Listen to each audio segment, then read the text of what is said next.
Nah, baik lagi bareng gua nih, Miko Herlambang di mari.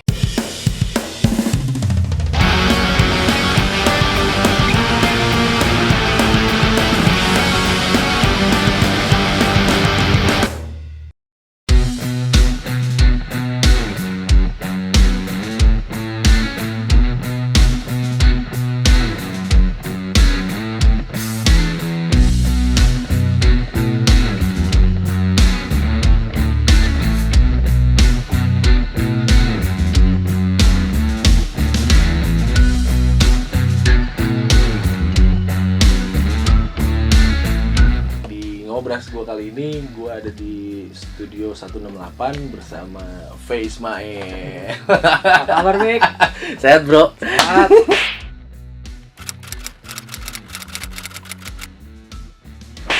Jadi Face Mae ini adalah, waduh, legend juga nih di dunia permusikan duniawi nih. Ya, Fe, gila nih si master lah, si mastering lah gitu. Hidupnya emang di mastering, jadi gue panggil master nih. Ya kan, Fe, sekarang buka studio sendiri, gila. Ya, alhamdulillah udah mau 4 tahun nih. 4 tahun nih? Mau jalan 4 apa? tahun. Oh, mau baru jalan 4 mau 4 tahun ya? Ya. Gokil tuh, mau 4 tahun bikin studio recording sendiri. Tepatnya di Komplek Adiaksa ya. Di Lebak Bulus, Adiaksa. Lebak Bulus tuh, boleh tuh main-main di sini. Studio 168, keren. Gila. Nah, gue kenal V ini dulu di acara MTV, V. Iya. Apa musik jalanan? Iya, jadi dulu tuh kira-kira 11 tahun yang lalu lah. Itu cukup lama juga tuh. Gokil. Jadi gua waktu itu diminta sama ada stasiun TV swasta. Iya. Terus dia Boleh kok disebut. Oh, disebut enggak apa-apa ya. Dia, stasiun TV swasta itu punya di bawahnya dia tuh ada MTV Indonesia. MTV Indonesia. Nah, MTV Gila. Indonesia waktu itu kontak gue, minta jadi music director buat acara MTV Musisi Jalanan. Oh, lu sempat jadi hostnya juga ya? Itu jadi merangkap di situ, gue sebagai MD merangkap host. Wih, double tuh duitnya. Cuannya double. Itu dari 11 tahun yang lalu. Kurang lebih 11 tahun yang Wah, lalu. gokil sih. Jadi pertama kali berarti itu ya? Itu justru waktu itu kan gue udah itu kan tahun 2009-an lah kira-kira ya, 2009-an. Tapi sebelumnya kan gue udah kerja di industri lah. Gue udah kerja di industri dari tahun 2002 kira-kira tuh. Jadi di tahun 2002 itu kan gue udah kerja kesana sering bantuin acara TV apa segala macem. Terus kebetulan waktu itu si eksekutif produsernya MTV karena kenal sama gue, dia punya suatu konsep acara lah waktu itu. Terus dia nanya sama gue, gue punya konsep acara nih, gue pengen lu kayak ngumpulin musisi-musisi jalanan Indonesia, terus lo compile jadiin sebuah lagu, tapi lo rekamannya di jalanan. Agak dan sulit ya? dan beda-beda lokasinya. Jadi jadi gue misalnya ketemu si A, gue lagi di terminal apa gitu, terus gue tanya, mau bantuin gue rekaman, yo take gitar sama dia. Di nanti, situ take-nya? Misalnya di halte. Di halte gitu. Terusnya habis itu gue pindah lagi ke misalnya mana Pancoran gitu, terus di bawah jembatan layang, terus gue ketemu lagi pemain kendang apa tam-tam. Rekam gitu, terus akhirnya nanti at the end gue presentasi terakhir nih musiknya jadi kayak gini gitu. Oh gitu. Kesulitannya parah dong ya, karena noise-nya kan gila. Itu dia justru. Tapi itu dia tantangannya. Jadi kita jangan bikin suasana noise-nya itu jadi musuh, justru itu dijadiin bagian dari lagu. Oh gitu. Bisa ya? Ya, itulah namanya. Jadi rekaman di jalanan, seninya itu.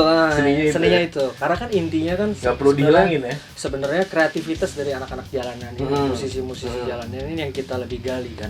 Jadi mereka tuh sebenarnya mampu bikin karya yang bagus, cuman mereka nggak punya kesempatan aja. Jadi intinya musisi jalanan tuh itu. Banyak sih karya bagus, penyanyi keren-keren.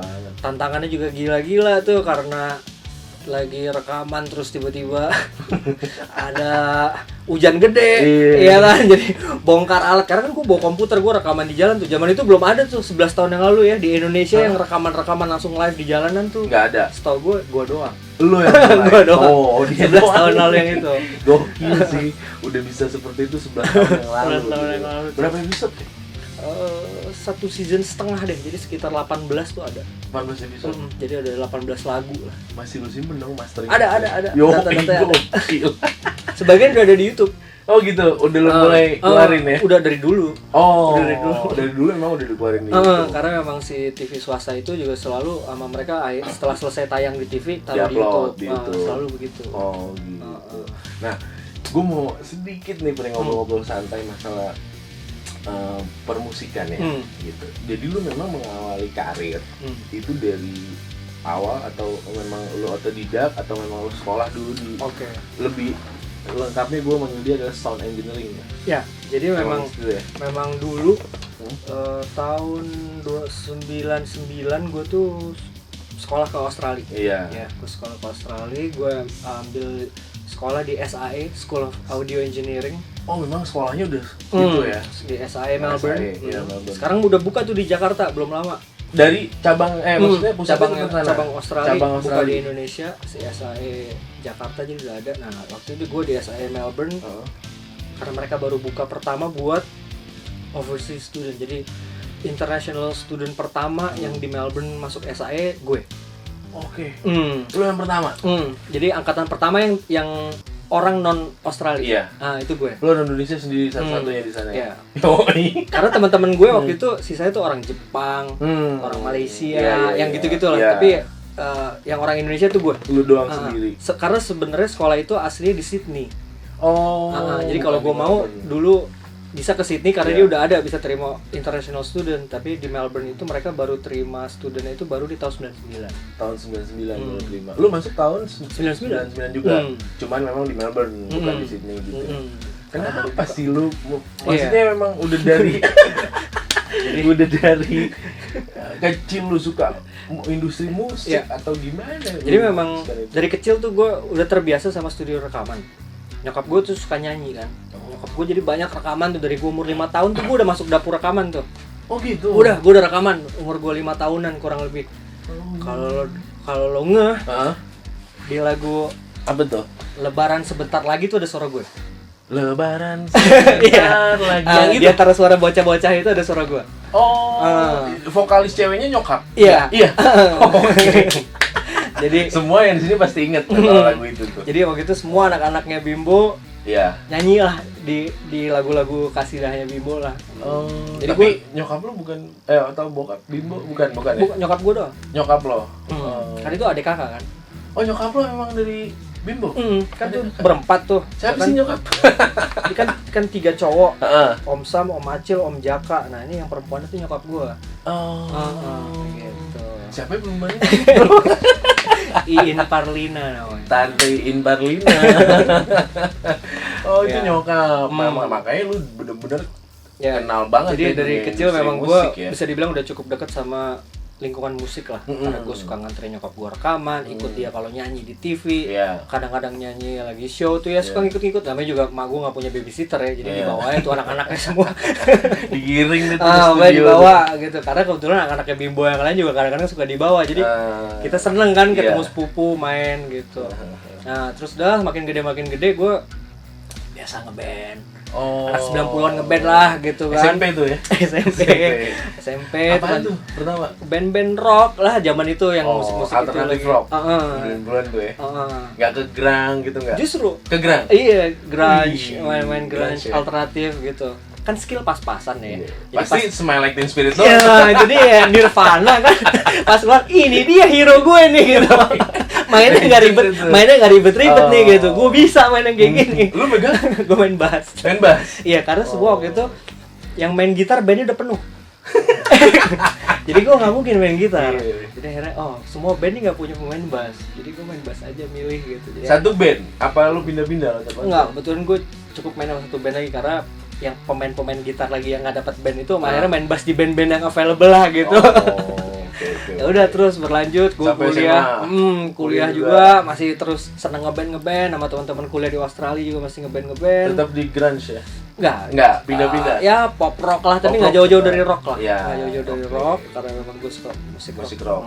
Udah habis itu sampai Australia pertama tuh gue sekolahnya bukan itu dulu justru. Gue sekolah desain dulu.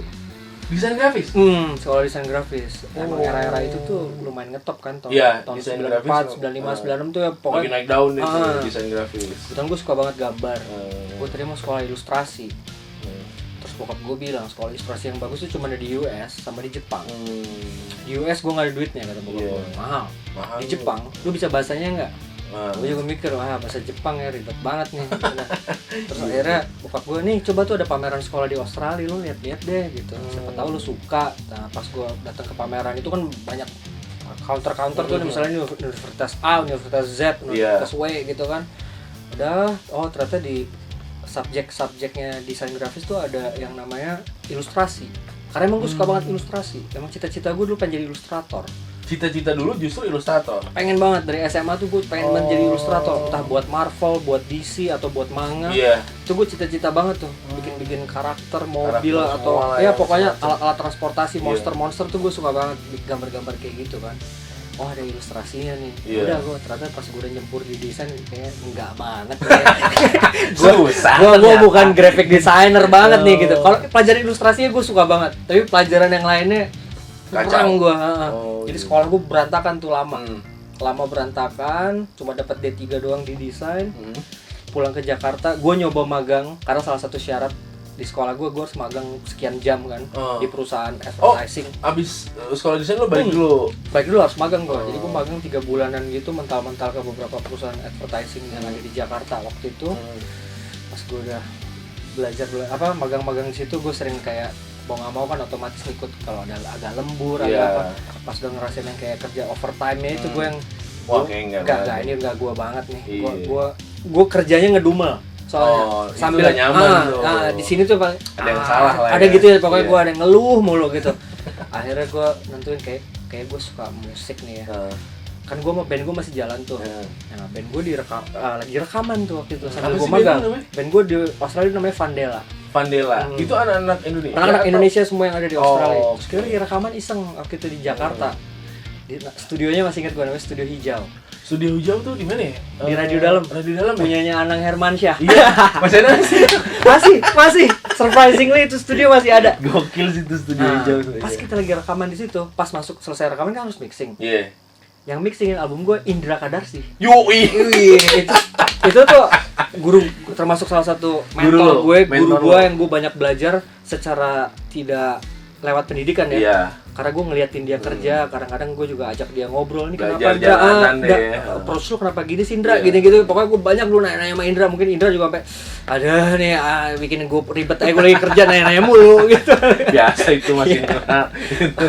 Untungnya sampai sekarang masih teman baik, dan Indra juga setiap kali gue kadang masih tanya, ini dia selalu masih jawab. Gue top deh Indra Kadarsi. Nah, termasuk mentor lo. Salah satunya. Selain itu selain itu ada satu lagi juga Pak Hoklai.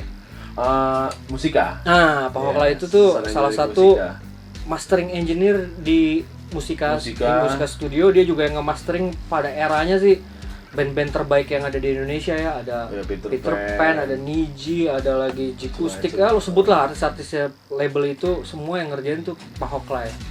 Nah, waktu itu setelah gue selesai sekolah kan gue lagi mulai kerja di Jakarta. Dapat telepon dari bosnya Musika, tanya, lo mau belajar nggak mastering? Buacin. Belajar mastering sama Pak Hoklai. Wah, gue seneng banget karena gue tahu namanya dari semua kaset. Dari semua kaset maupun CD itu ada namanya, pasti ada tuh. Mix by, mastering by kan. Nah, mix mungkin siapa, tapi mastering pasti Pak Hoklai. Jadi gue mau banget gue karena belajar lah lu pertama kali sama Pak Hoklai. Datanglah gue dengan tidak ada basic ya. Untuk mastering gue gak punya basic. Untuk mastering lu sama sekali gak punya basic. Karena di sekolah mastering itu waktu itu dikasihnya cuman kayak selewat aja. Basic doang. Jadi gue benar-benar ngedalamin semuanya itu justru sama Pak Hoklai. Pas di Indonesia sama Pak Hoklai khusus mastering ya. Sama beliau. Belajar lah lu dia sama beliau tuh ya. Belajar sama Pak Hoklai gue lama. Berapa lama? Setahunan. Setahunan sama Pak Hoklai tuh gue tiap malam datang ke sana ngeliatin dia kerja. Ngeliatin doang ya bro? Baru ngeliatin doang. Habis itu setelah beberapa bulan sama Pak Hoklai diajarin routing dulu, routingnya begini, baru gue mulai dilepas tuh. Karena Musika dulu kebetulan punya banyak banget studio. Punya tape-tape lama. Istilah DAT.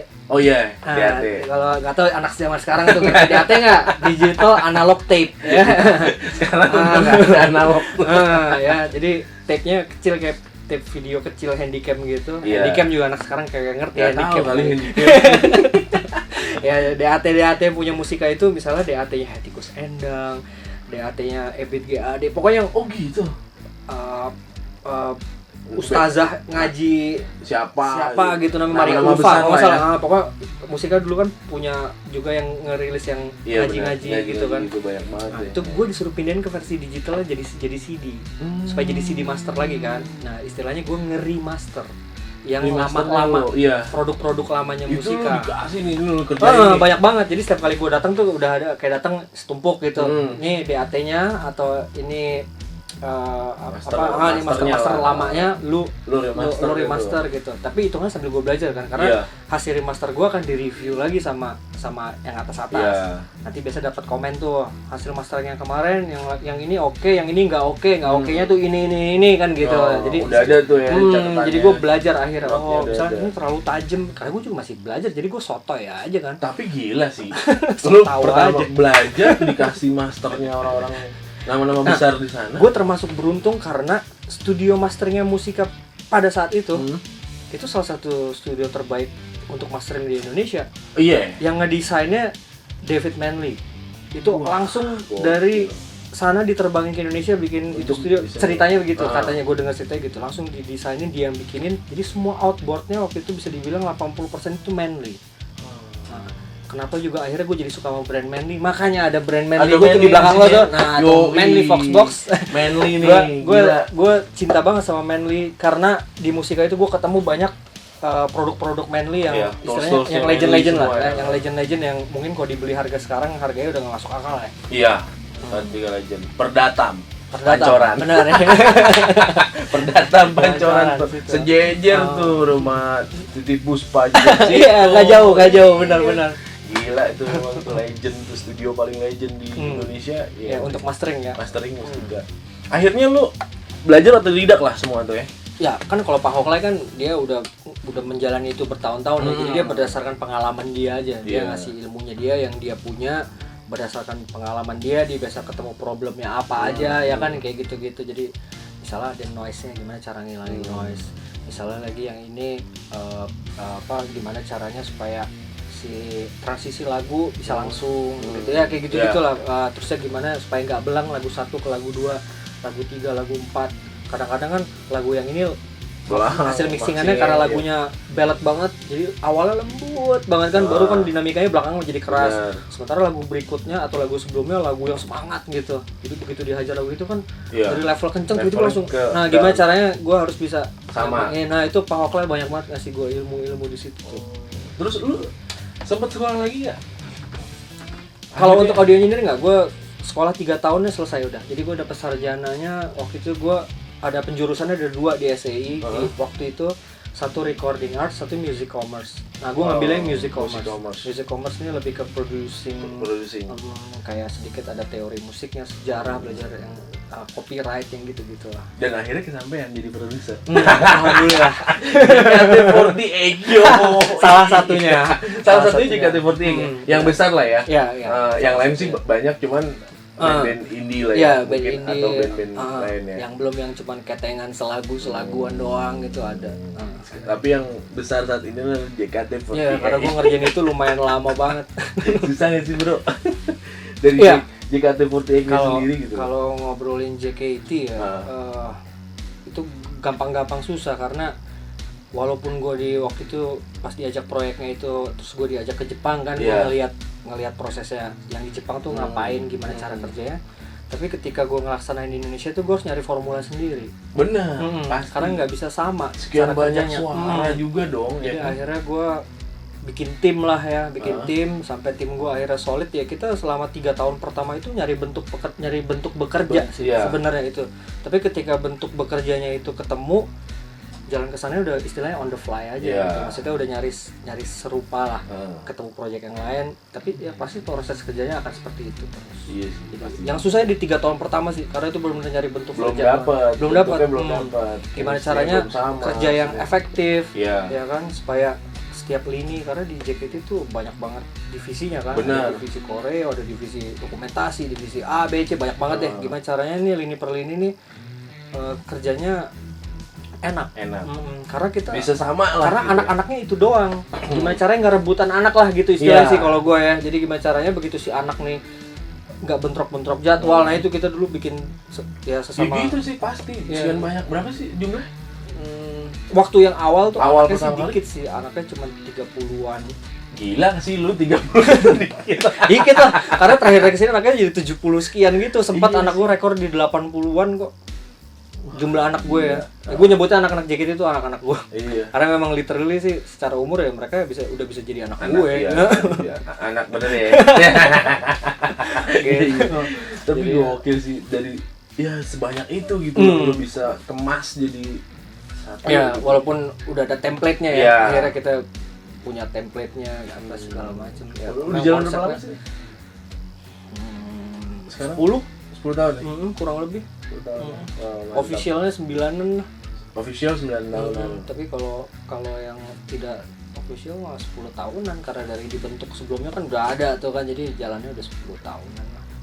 Lu inget gak nih satu-satunya nama siapa nih anak JKT48 yang menurut lo wah di ini nih calon star nih Oke. bintang gitu. Soalnya kalau kita ngomong star quality Iya. ya, itu tidak harus Bener, kan gimana penyanyi, nasib. tidak harus penyanyi. Iya. Maksud gue ya, tidak harus pinter nyanyi. Bener. Ya, dia harus malah gue bilang all round. Oh, oke. Nyanyi bisa, acting Acting bisa, bisa. nari bisa, Oh. disuruh nge-host bisa. Semua Karena kadang-kadang di bisa. JKT itu anaknya ada yang nge-host bagus banget, Nyanyi narinya enggak? bagus banget, nyanyinya Kurang, ya kan, bener. narinya ya pokoknya gitulah ya. Macem-macem lah, Nah, karakter. susah itu menemukan yang the whole Complete, package iya. tuh ya. Walaupun pada akhirnya seleksi alam sih, gue yang Bener. menentukan balik lagi yang seleksi alam tuh sekarang akhirnya terlihat bisa kinclong gitu ya, Kinclong. paling nggak terkenal di luar tuh ya. Yang udah terlihat sekarang sih yang kalau generasi 5 tuh ada Zara Adisti. Zara Adisti. Dia udah jadi bintang film, bintang Iya. iklan segala macam, tapi ya passionnya balik lagi acting. Ya kan, dia tidak melanjutkan menari dan menyanyinya, ya kan? Nyanyinya enggak? Mungkin nge-host masih karena dia punya channel YouTube sendiri. Oh. Ya kan, jadi gue bilang itu tadi, bikin 4 atau 5 itu tadi digabung menjadi satu itu sulit banget. Memang ya udah Ada. di situ. Kalau kita ngomong nyanyi doang banyak. Banyak banget. Ngomong nari doang banyak. Oh. Yang punya talenta itu banyak banget. Jadi tapi kalau ngomong star quality yang semuanya punya, Belum siapa ada. ya? Siapa nih? Menurut soalnya seorang soalnya produser begitu ya? setelah mereka graduate, setelah mereka selesai di JKT-nya mereka di luarannya nggak jadi. Maksud gue ya. Iya. Jadi belum bisa dibilang star quality Star kan. quality.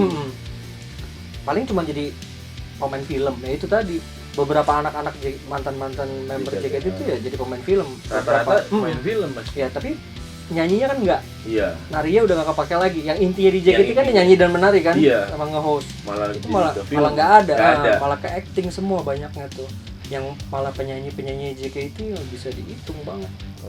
Tapi kalau kita ngomong nyanyi doang nih ya, kalau ngomong nyanyi doang yang ada generasi 3 namanya Siska. Dia tuh termasuk penyanyi yang kuat, Bagus karakternya juga. berkarakter, nyanyinya kuat, dia pinter banget nyanyinya segala macam ya. Kalau urusan nyanyi Iya, doang ya, gue ngomongnya iya. nyanyi doang, udah nggak usah diraguin deh. Tapi dia nggak terusin lagi ya nyanyi. Masih di JKT masih nyanyi. Siska terus. masih nyanyi? terus. Jadi Jadi kalau Siska segeralah. kalau ngomong nyanyi ya, Iya. ya Siska udah. Siska. Gue bilang di JKT sampai sekarang belum ada lawan. Belum ada lawan, Siska masih di atas Gitu. semua ya. Masih di atas dari semua yang ada sekarang, yang masih Oke. aktif ya, istilahnya member-member yang masih aktif. Kalau member Iya. Kacau. Bro, ada apa dengan Mas Adi MS? nah, itu dia nih. Itu seru banget. Mas Adi MS itu juga mentor gue. Salah satu mentor gue juga. Jadi waktu gue dulu pertama kali baru pulang ke Indonesia habis sekolah itu baru Iya, lulus, gue kerja di satu studio di Jakarta Selatan namanya Pendulum. Studio sekarang udah bubar. dulu nggak, iya dulu Di Brawijaya. Di Brawijaya. Nah, Pendulum Studio ini dulu gue sering banget ngerjain proyek-proyek yang Aksara Records. Aksara Records tuh era-era itu band-band indie yang kayak macam Sore, The Adams, White Shoes and Couples Company. Iya benar-benar. Lu Lu ngerjain? Mau nggak mau, karena gue in-house. Gue in-house engineer dulu 2 tahun di Pendulum. Jadi gue kenal banget anak-anak band era-era indie yang era-era itu justru banyak di Pendulum, karena waktu itu Pendulum sangat identik dengan entah gimana dengan scenery indie. Iya benar. Waktu itu di Indonesia. Di label ya. Untuk Dia lah. indie. Itulah studio mastering apa segala macam di situ ya. Terus kita punya ruang take tuh lumayan gede di Pendulum. Karena dia basicnya rumah. Lumayan disulap jadi studio rekaman. Iya benar. Karena basic ruang take kita gede, untuk take string tuh enak. Karena ceilingnya tinggi banget. Lebih dari 3 meter. Gila. Enak banget. Tinggi Justru banget buat ya. take string yang orkes gitu tuh Dapat. enak banget Kena di banget. yang ceilingnya yang atapnya tinggi-tinggi. Entah gimana Mas Adi mungkin denger ya. Studio itu ada studio baru, masih baru ya. Ceilingnya tinggi, enak buat take orkes. Siapa nih sound? Bukan, dia justru nyewa. Oh, dia masuk situ. Dia nyewa karena dia ada buat urusan orkestranya. gue masih ingat banget untuk urusan film. Judulnya Biola Tak Berdawai. Wah anjir, itu ada. sih legend juga. Film zaman dulu film ada Biola Tak itu Berdawai. filmnya yang pesan moralnya juga bagus. Bagus. Karena dia banyak ngupas anak-anak yang istilahnya disable ya, anak-anak difabel yang banyak punya kekurangan. Nah, di film Biola Tak Berdawai itu memang scoringnya tentunya ada gesek-geseknya, ya kan?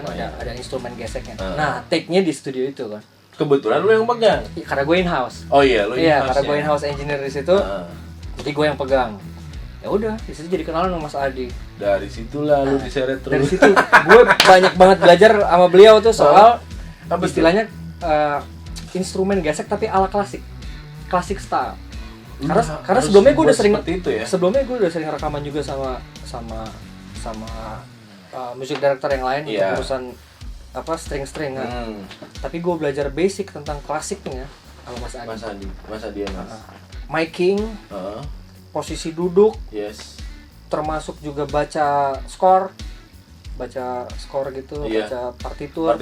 Termasuk Mas Adi lah gitu. Yang ngajarin lo bener-bener. Secara tidak langsung. langsung. Karena akhirnya sering berkali-kali lama-lama gue jadi terbiasa kan. Nah, udah jadi itu bisa dibilang kenal sama Mas Adi pertama tuh tahun 2005 kali. Sampai sekarang masih kerja bareng terus. Jadi alhamdulillah gue idol dia kan Mas Adi ya. Kalau Mas Adi di situ cuman host ya. Oh, host aja. Mas Adi nggak pernah idol malah. Kalau idol apa sih kalau Mas Adi? Kemarin tapi gue nggak ikutan The Remix. Oh, The Remix. Yang Net TV itu punya.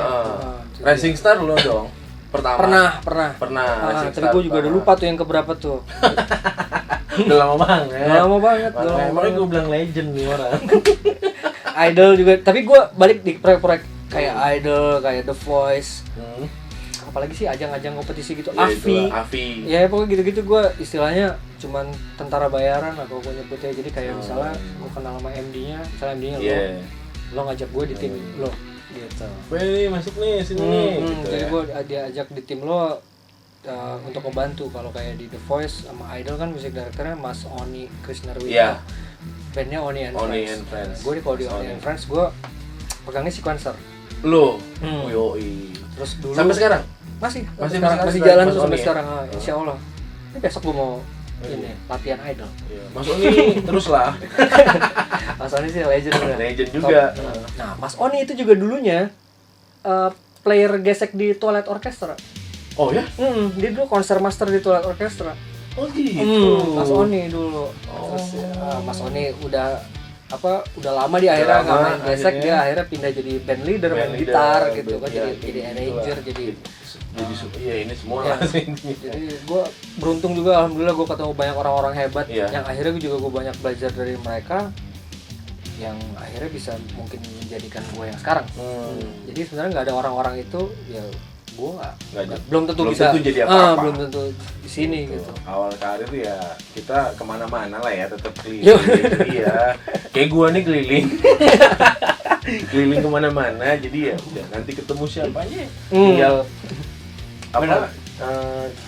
ini garisan tangan lah. Iya. Gitu. Tapi akhirnya sampai lu fokusin dari 4 tahun kan ya, 4 tahun sebelumnya lu memutuskan untuk fix gue buka studio.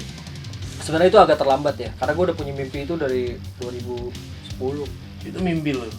Cuman waktu itu memang kendalanya banyak banget di modal segala macam. Oh udah pasti. Iya, jadi akhirnya baru terwujud ya di kurang lebih 4 tahun yang lalu itu. Ngumpulin duit ya kan, recehan dari ngamen-ngamen kemana-mana. Akhirnya udah gue sikat semua di sini. Dan lumayan udah gila nih ibaratnya.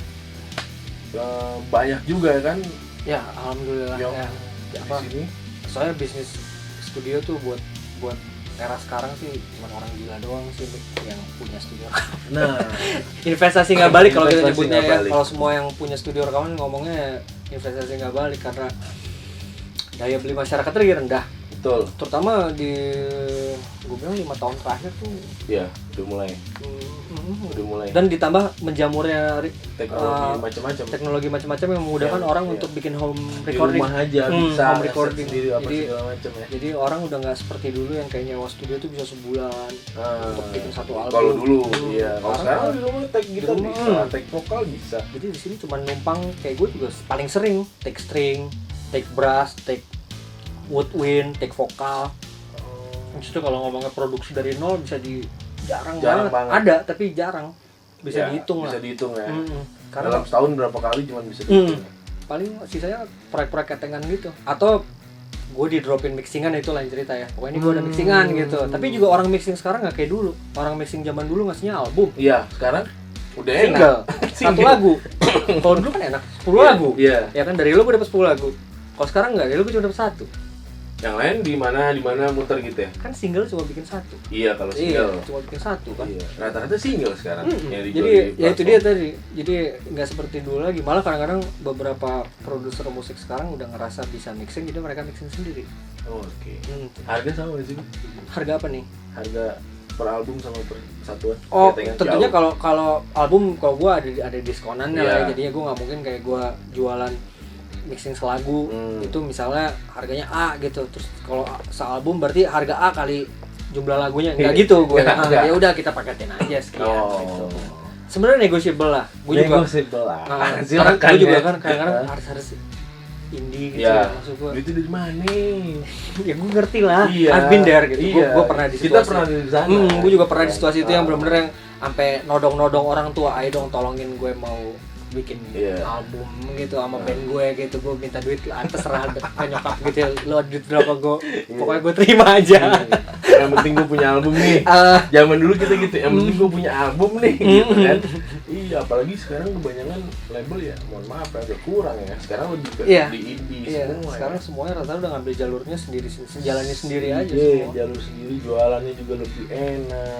Karena memang platformnya udah tersedia sih, semua platformnya udah tersedia dan gratis. Nah, media promosi banyak banget, mau dari jadi, mana aja. Nggak sulit ya. Sekarang sih maksud gua asal lu gigih aja ya. Yang penting lu gigih dan balik lagi faktor luck itu. Kalau lo memang beruntung, kadang-kadang mungkin secara produksinya kurang, mixingannya biasa aja, masteringannya juga biasa aja, tapi hoki lo gede. Hoki lo gede, iya, jadi. Yang penting konsisten. Iya. Kalau menurut gua konsisten dan hoki lo besar. Pasti jadi. Memang faktor luck nggak bisa dibohongin ya, ya. Gitulah. Berarti ini salah satu investasi lo ya, dan hobi yang lo jadikan dunia lo, termasuk passion lo juga. Akhirnya ya udah gini, lo nekat deh, jebret. Kalau enggak mungkin nggak ada yang mimpi nggak akan digapai. Iya, benar gitu banget, kan? benar banget. Karena juga kadang kita nyewain studio juga modalnya berapa, nyewain studionya juga harganya berapa. Iya. Jadi kalau misalnya nih ya lo punya duit terus gue mau bikin studio gitu, maksud gue salah sih, ya lo investasi yang lain kalau gue beneran. Jangan Lo beli barang-barang ini harganya ribuan dolar gitu ya, ribuan pound sterling gitu, terus lo harus nyewain sesuai dengan harga pasar Indonesia yang marketnya mampu. Maksud gue ya kadang-kadang bisa gila sih. Kecuali lo sambil produksi apa, jadi jangan dihitung apa namanya, kayak wah gue mesti kayak mesti BEP gitu, dalam 3 tahun gitu ya, bisa aja produksi lo mesti giat. Lo jangan hanya modal rental. Nah, kalau modal rental dong lo mati, jadi lo harus produksi. Kalau gue sekarang harus produksi juga. Jadi kalau buat entrepreneur muda yang mau ke arah musik atau apa, kalau gue sih saranin kalau punya studio bagus, tapi produksi harus. Lu produksi juga? Produksi juga. Ya? Makanya masih bisa bertahan. Jadi karena kalau cuma modal rental dong berat, karena semua orang bisa rekaman di rumah tadi. Benar.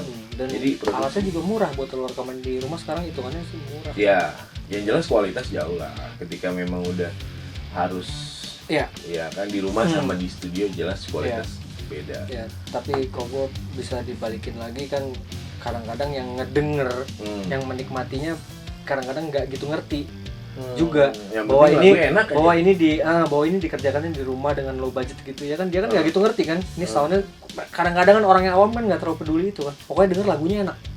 Iya kan, lagunya enak, pokoknya gitu, lagunya enak, liriknya bagus. Kalau orang Indonesia umumnya masih di rata-rata taraf itu ya. Lagunya enak, liriknya bagus. Perkara kualitas audionya agak mendem-mendem dikit, bodo amat, agak sedikit kesek-kesek gitu, kadang-kadang agak lupa. Dia masih download bajakan MP3 kan? Banyak. Jadi nggak peduli sama kualitas audio. Kualitas audio yang gue bilang ya, yang mewah, yang bagus, yang jernih gitu, kadang-kadang nggak peduli. Yang penting denger MP3 lagunya, pokoknya gue denger lagu yang gue mau. Gitu. 3GP juga banyak kali. Nokia banget tuh. Kalau ngomong 3GP gue ingetnya sama handphone Nokia. Bener, makanya. Oke, apa namanya? Di sisinya si sound director itu lo memang harus, menurut lo ya, kita edukasi ke teman-teman di sana, lo harus punya basically atau bisa autodidak. Oke. Yang terbaik ya kalau menurut gue tetap lo harus punya edukasinya sih. Edukasinya. Kalau ada duitnya, betul lo bisa sekolah, itu gue bilang lebih baik. Soalnya di sekolah lo tuh dapat istilahnya teorinya tuh bagus. Urutan teorinya tuh bagus. Walaupun nanti itu teori di lapangan ya belum tentu lo pakai semua. Kembali lagi. Kayak lo mau bikin SIM. Iya dong. Lo baca tuh buku-buku ngehe itu kan. Anjing banyak banget nih. Halaman-halamannya lo pelajaran, tapi pas lo nyetir di lapangan emang kejadiannya seperti yang ada di buku. Enggak dong. Ada enggak tukang bakso nyebrang tiba-tiba enggak? Ya kan enggak ada tuh. Emak-emak ngasih sen kanan belok kiri kan? Enggak ada. Jadi kurang lebih kayak gitu ya. Jadi tapi dengan adanya lo punya ilmu teori itu, paling enggak basic prinsip cara lo berpikir itu udah benar dulu. Ketika pola berpikir lo itu benar, lo bisa tuangkannya itu juga. Kalau gue paling nggak lo udah ngerti teorinya, secara prakteknya paling nggak kita nggak jauh-jauh dari buku deh. Benar. Biarpun lo nanti akan banyak improvisasi. Panduannya ada. Tapi bukan berarti ketika lo otodidak lo nggak bagus. Karena gue banyak banget ketemu sama music director yang benar-benar belajar sendiri dari nol. Yang mereka tidak pernah mengenyam, istilahnya nggak pernah punya pendidikan sekolah musik maupun sekolah audio engineer. Lo sebutnya semua itu deh. Kadang-kadang chord ini aja kagak ngerti. Gue nggak tahu ini chord apa, tapi bikin lagu hits mulu. Kok bisa ya? Bukan memang gift, bakat. Dia memang bakat. Jadi banyak banget gue ketemu pencipta lagu. Kadang-kadang chordnya ini chord apa ya, gue nggak ngerti ini chord apa bunyinya gitu, cuma bunyinya enak gitu. Salah satunya di gue juga. Gue nggak ngerti part itu. Cuma kan begitu lo ketemu chord ini kok nyambungnya enak ya. Gitu. Nah, terus lo bisa nyiptain nada-nada indah gitu. Padahal sekolah enggak. Malah yang sekolahnya wah gokil gitu ya. Justru kurang gitu. Terus bikin lagu mungkin akhirnya jadi terlalu teoritis banget. Kayak kurang lepas. Bisa jadi lagunya bagus tapi kurang hits. Ngerti kan lo? Iya, paham. Malah lagu yang hits itu yang gitu-gitu doang tuh. Itu dari yang enggak sama sekali mengenyam. Ya, setahu gue ya. Gitu. Lagu itu tidak dia. Jadi tapi lagunya bisa dikenal sama banyak orang bisa suka. Ketika lagu yang sangat teknikal ya gue nyebutnya, yang bagus mungkin secara kalau kita review, wah ini bagus banget. Notasinya ini, chord progresinya begini, ya malah di pasarannya so-so aja. Jadi ketika lagu-lagu yang cuma gitu-gitu doang malah dar gitu ya kan. Indonesia. Jadi bukan berarti ya, banyak banget gue juga ketemu music director yang brilliant. Gue bener bilang brilliant, kerja itu luar biasa hebat. Dari belajar dari nol, otodidak tidak ngerti apa-apa. Dan akhirnya dia bisa nulis komposisi, aransemen orkes, belajar sendiri, semuanya learn by doing ya. Banyak juga yang pulang dari sekolah sini berhasil itu juga ya memang karena dia udah punya basicnya. Tapi kan lebih enak kan ketika lu punya basicnya, lu harusnya ngejar ke situnya tuh lebih cepet. Benar. Yang otodidak mungkin agak sedikit lama nih. Bener, harusnya. Karena banyak trial and errornya nih. Kita nulis orkes, ya kan masih salah-salah. Jadi ketika lo udah sekolah kan lo udah ngerti lah, kayak lo udah punya koridornya nih. Sisanya tinggal improvisasi aja gitu. Iya, harusnya gitu. Iya. Kalau gue sih bagusnya kalau memang ada. Cuman kalau enggak pun kalau lo bisa nyari guru yang tepat. Nah, karena belajar di lapangan itu lebih penting. Bicara guru, gue dengar lo kan apa nih, ada program YouTube kah atau program lo yang memang memberikan edukasi tentang apa tuh kemarin? Gue dengar cerita dari itu. Sebenarnya ini juga masih jalan-jalan enggak nih karena kesibukan di kesibukan gue ya. Iya. Jadi gue kesulitan di konsistensi gue ngedeliver si program gue yang namanya The Man Behind. The Man Behind, orang di belakang. Entertainment. Jadi memang intinya si The Man Behind itu orang yang berada di belakang layar sebuah pertunjukan. Betul. Mau dia seorang show director, mau dia seorang floor director, lighting designer, stage designer, music director, gulung kabel, kru apa, pokoknya orang-orang di belakang layar. Karena kadang-kadang menurut gue ketika lo datang ke sebuah konser atau lo nonton video atau film deh, atau bioskop, kan lo tau film lo udah keren aja kan tuh. Tapi ketika lo liat credit title setelah tuh film habis, betul. Ada tim. Orang-orang itu yang sebenarnya gue pengen angkat. Ini the forgotten heroes gue istilahnya. Orang-orang yang pahlawan-pahlawan yang terlupakan. Editor, tukang make up, yang gitu, soundman yang di lapangan kerja, yang nge-mixing, yang lo lupa. Pokoknya lo kan nonton film cuma tau, wah pokoknya pemerannya si A keren banget. Sama lu tag dia megangin mic tuh begini lama. Karena biasanya kalau orang nonton sebuah pertunjukan cuma ingetnya kan artisnya. Habis itu baru misalnya direkturnya siapa. Misalnya direkturnya ya yang ngetop siapa lah. Kalau film ya misalnya James Cameron gitu. Filmnya apa, Titanic gitu atau apa gitu ya kan. Lu cuma taunya kan gitu doang. Orang-orang art di belakangnya. Paling cuma tahu music by-nya misalnya Hans Zimmer, udah. Tapi lu nggak tahu timnya Hans Zimmer sendiri orangnya ada puluhan gitu di belakangnya. Jadi orang-orang itulah yang gue coba angkat ke permukaan. Kenapa lu mau mengangkat si di belakang orang-orang entertainment? Karena yang akan orang-orang yang bekerja di situ banyak banget. Dan yang ingin tahu itu juga banyak banget. Beberapa juga kalau ngomongnya audio, beberapa sering kontak ke gue, nanya, DM gitu ya, DM gitu, bang gue mau nanya dong gini, boleh nanya nggak ABC yang berhubungan dengan audio, mau entah itu mixing, rekaman atau apapun, selama gue bisa bantu gue bantu. Kan gue bilang, lu punya duit nggak? Nah, kadang gue nanya, lu bisa sekolah nggak? Gue punya rekomendasi sekolah-sekolah oke nih di Jakarta. Sekolah-sekolah oke di Jakarta apa aja? Salah satunya SAE lah tentunya ya, karena memang gue udah tahu lah standar edukasinya SAE itu seperti apa. Walaupun juga memang di lapangannya seperti itu, kita akan banyak belajar di lapangannya. Tapi paling nggak yang ngajarinnya orang-orang yang udah kepake di industri. Kalau gue sih itu, karena orang yang kepake di industri dia kan ngerti kan, industri kita ini lagi yang kepake itu orang-orang yang kayak apa. Jadi gue akan menciptakan kader-kader yang untuk siap bekerja, berarti yang seperti ini, karena memang industri yang kita butuhkan yang seperti itu. Karena kalau sekolah-sekolah yang menurut gue tidak banyak praktisi industrinya yang ngajar di situ, buat gue sih nyaris nggak berguna ke muridnya. Karena muridnya nanti tidak akan menemukan benturan-benturan yang seperti di lapangan pada akhirnya, biarpun nanti dia bisa belajar sendiri ya. Tapi dengan adanya praktisi-praktisi yang kerja di industri itu akan sangat membantu si anak untuk cepat adaptasi di lapangan. Mahal nggak sih? Beberapa sekolah memang cukup mahal. Tapi balik lagi ya, sekarang banyak banget media yang gratis yang lu bisa gali sih. YouTube tuh buat gue luar biasa banget ya. Lu nyari ilmu tuh kayak gue zaman dulu gue harus ke perpustakaan men, gue harus beli buku gitu. Gue kalau di Jakarta tuh gue harus bela-belain ke Pasar Semanggi tuh ada toko buku yang masih ada nggak sih sekarang tuh? Terakhir sih masih ada ya, tapi gue tahun 2019 tuh ya, gue nggak tahu nih tahun 2020. Gue ke situ beli buku, misalnya bukunya Mix with the Masters gitu ya. Mix pelajar. Cara mixingnya master itu. Ya elah, ini kalau sekarang 3 tahun sekarang tinggal googling, lo tinggal beli videonya, enak banget, dikasih lihat langsung lagi, dia langsung pegang ini, dia nyentuh alatnya ini begini, lebih enak. Gue dulu baca gue ngayal. Susah gue. Biarpun dia ngasih diagram berupa gambar ya, still buat gue lebih sulit gitu. Kalau itu cuman rentan waktu istilahnya 2005 ke 15 tahun yang lalu ya. Tapi udah perubahannya jauh banget. Cepet banget. Sekarang online class ada banyak ya? Tuh. Yang lokal pun bikin juga, gue bilang nggak kalah juga. Karena mereka balik lagi orang-orang yang kepake di industri ya. Makanya mereka juga bikin online class karena mereka tahu kerjaan mereka kan folionya gue udah bikin ini. Jadi mereka gue udah bikin semua gitu. Lo mau nanya apa? Ayolah bikin tuh program lo tuh.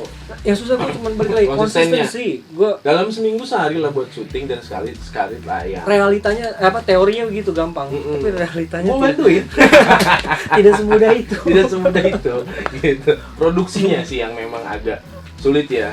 Kalau gue lebih kesulitan di nyusun silabusnya, kayak gue mau bahas kontennya apa, karena gue nggak mungkin tiba-tiba langsung jump di konten ini gitu tanpa gue membahas, kalau menurut gue ya nggak mungkin gue langsung ngebahas konten ini tanpa gue ngebahas ini dulu. Karena gue senengnya, karena gue senengnya tuh memang by the book ya. Jadi steps tuh buat gue, steps kerja, istilahnya workflow tuh buat gue paling penting, karena itu yang sangat mempermudah gue juga bisa kerja sampai sekarang. Karena workflow tuh harus tertata rapi. Ketika workflow lo bagus, otomatis result tuh bagus. Workflow berantakan, result tuh berantakan. Ya, kurang mungkin sosok lah, mungkin tetap aman ya. Tapi ketika workflow lo di awal bagus, harusnya ke belakangnya rentetannya enak tuh. Jadi susah juga gue tiba-tiba mau bahas mixing gitu, tapi gue gak mungkin ngebahas mixing tanpa gue nyentuh masalah rekaman, recording basic ya. Kita ngomongnya dari signal, jadi dari awal banget nih kita ngomong lagi dari gitu. Itu yang buat gue sulit. Kecuali sekali ya bapak ini. Kecuali ya mungkin ya Mik ya, kecuali atau ya orang-orang yang memang sudah punya basic, terus akhirnya jadi kayak kalau kuliah tuh kayak S2-nya gitu. Ya. Tinggal urusin doang. Jadi dengan anggapan gue ketika gue ngomong A, dia tuh udah tahu maksudnya gue tuh ini, tanpa gue harus ngejelasin, tanpa dia harus nanya A tuh apaan ya. Gitu. Misalnya gue ngomong facing gitu. Facing tuh apaan sih gitu. Nah, itu yang sulit sih sebenarnya. Iya, maksud gue itu. Lu harus benar-benar ngejelasin dari nol berarti ya. Iya, kalau untuk yang awam ya, kecuali balik lagi kalau kita udah ngomong sama praktisi atau orang-orang yang udah ngerti, itu lebih enak gitu. Ketika gue ngomong miking teknik dengan omnidirectional gitu, mereka udah tahu gitu. Tanpa harus gue jelasin omni itu yang gini loh. Itu balik lagi, gue mendingan gue belajar, kita mundur lagi. Yuk kita bahas yang waktu episode 2 loh. Atau gue udah bikin episode 2-nya. Paling enak kan? Begitu gue ngomong ini, oh ya lu bisa nonton di episode 2. Karena gue udah ngebahas soal itu. Bener. Cuman berarti rentetannya panjang banget. Banget gitu. Tapi bagus banget sih, itu adalah edukasi yang memang orang butuhin banget sih kayak sekarang. Iya, kalau gue soalnya dengan dunia kita yang makin gila ini juga, gue juga masih belajar terus, terutama di era yang makin shifting ini. Gue bilang yang semua pekerjaan harus serba deliver cepat.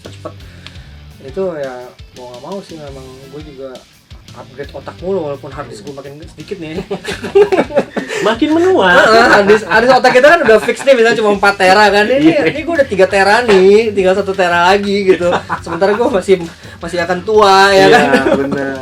Gue masih harus punya memori tentang cucu-cucu gue nanti ya kan. Itu kan nggak mungkin gue hilangin. gue harus punya space itu juga. Jadi gue yang repotnya, gue nggak bisa ngapus tuh memori-memori yang nggak penting. Iya. Jeleknya itu otak kita kan. Apalagi masa-masa silam ya. Masa-masa silam itu tuh sulit dilupakan. Masa-masa nggak penting. Tapi kalau diinget sih lucu kayaknya. Kedepannya apa nih? Mimpi yang akan digapai lagi? Gue tentunya, insya Allah di 2021 gue ada sebuah proyek yang gue pengen banget bisa realisasikan. Gue udah mau kerja sama beberapa orang, mudah-mudahan mimpi kita ini bisa tercapai. Amin. Mantap. Amin banget deh. Dan mudah-mudahan juga ada beberapa proyek-proyek lain yang kedepannya juga gue berharap yang memang belum bisa gue janji gue ke diri gue sendiri lah. Apa tuh? Ya itu misalnya kayak The Man Behind, gue tuh pengen banget kayak lo gini punya jadi YouTube yang konsisten. Itu gue cita-cita banget dari dulu. Ayolah, bisa lah. Itu udah dari lama banget, itu baru bikin 1 episode yang istilahnya syuting YouTube proper tuh baru 1 episode loh, karena sisanya gue cuma Instagram interview doang. Gini, lo bikin skema gue dalam seminggu tuh gue 1 hari untuk program itu. Iya. Gitu. Kalau kayak gue kan sekarang gue dalam seminggu 3 kali tayang. Udah harus 3 kali tayang gue kejarnya itu, dan ya udah, jadi syuting gue memang produksi gue ya udah dalam seminggu udah kacau deh. Waktu produksi sendiri di hari apa terus kadang-kadang sehari bisa 2 kali syuting. Buat gue konsistensi itu yang sulit, karena gue juga pengennya begitu gue udah start di situ, gue nggak mau jangan yang kayak misalnya gue harus yakin nih seminggu bikin 1 atau sebulan bikin 3, paling nggak gitu kan. Gue nggak boleh istilahnya nggak harus 3, itu kekejar kuota itu. Nah itu yang buat gue kadang-kadang masih terbentur sih. Tapi mudah-mudahan di 2021 ini gue bisa lebih konsisten. Yang penting konsisten. Konsistensi itu yang bener. Apapun konten lo, dan menurut gue konten yang mendidik dan edukasinya ada, itu sangat bagus banget. Ya kalau gue lebih senang sih dibanding lo ngobrolin sampah-sampah nggak jelas 30 menit, mendingan lo ngobrolin sedikit ada edukasi walaupun 15 menit. Betul. Kalau gue karena rata-rata gue menggali potensi orang-orang di sekitar gue. Mungkin si viewers gue bisa terinspirasi dari teman-teman gue yang gue review nih kehidupannya. Mau nanya, please. Kemana tuh? Please lo. Instagram lo? Ya, Instagram gue boleh DM? tuh lo bisa DM boleh. Mau Di lo, apa Instagram lo? Instagram gue tuh 168 FAY Ismail ya. V Ismail. Udah itu aja lo V cari Ismail. itu. Nanti ada di bawah nih. Lo Gua. mau follow, lo mau nanya DM. DM gue misalnya asal urusannya sama audio ya. Betul. Gua Tapi bukan audio mobil ya. bukan hi-fi. Benar, itu benar masih ingat aja lagi dia. Beda ilmu. Beda ilmu. Agak sulit buat gua kalau audio karaoke mungkin doi masih bisa. masih mungkin bisa. Ya? Yang begitu-begitu masih bukan bisa. live Desain. situation Ya. misalnya untuk mixing live lah atau apalah pekerjaan live di panggung apa gitu masih bisa. Karena dia tidak Film. lihat Trium ya. Bukan Coca-Cola Trium. Jadi Ya walaupun prinsipnya mirip ya, cuman beda ilmu lagi sih memang itu. beda ya. Ilmu hi-fi itu luar biasa beda. Iya, tuh. Jangan salah lo nanyanya gitu. Silakan, doi terbuka banget untuk siapapun yang mau belajar, monggo. Nanya apa pokoknya asal nanya urusannya sama audio, insya Allah sih gue bisa jawab. Betul. Mantep banget tuh audio apapun. Gue kemarin juga belajar dari audio tuh. Masak gitu, gimana cara bikin sambal pete. Enggak. Oke, V, semoga semuanya berjalan dengan lancar, cita-cita di 2021 Amin. tidak terbentur dengan pandemi ini ya. Iya, Mik. Tetap harus hidup, mau nggak mau. harus hidup, iya, gitu. Anak 3. Ya kan? Harus. Iya, 3 kan, V? 3. Iya, Semuanya bini. harus disekolahin. Bini masih 1. Bini ya. Kuotanya sih kan katanya 4 ya. Kalau gua nggak bisa 1. Nggak bisa 2. Nggak bisa 2, 3, 4 bisa mungkin. P, thank you banget ya. Sama-sama, Gue Mik. udah thank you banget udah banyak belajar mengenai sound director atau produser sekalipun atau yang berhubungan dengan musik gitu. Thank you banget. Jadi untuk teman-teman di sini juga thank you banget yang udah nonton. Jangan lupa like, subscribe, comment, and share konten ini ke teman-teman lo. Dadah.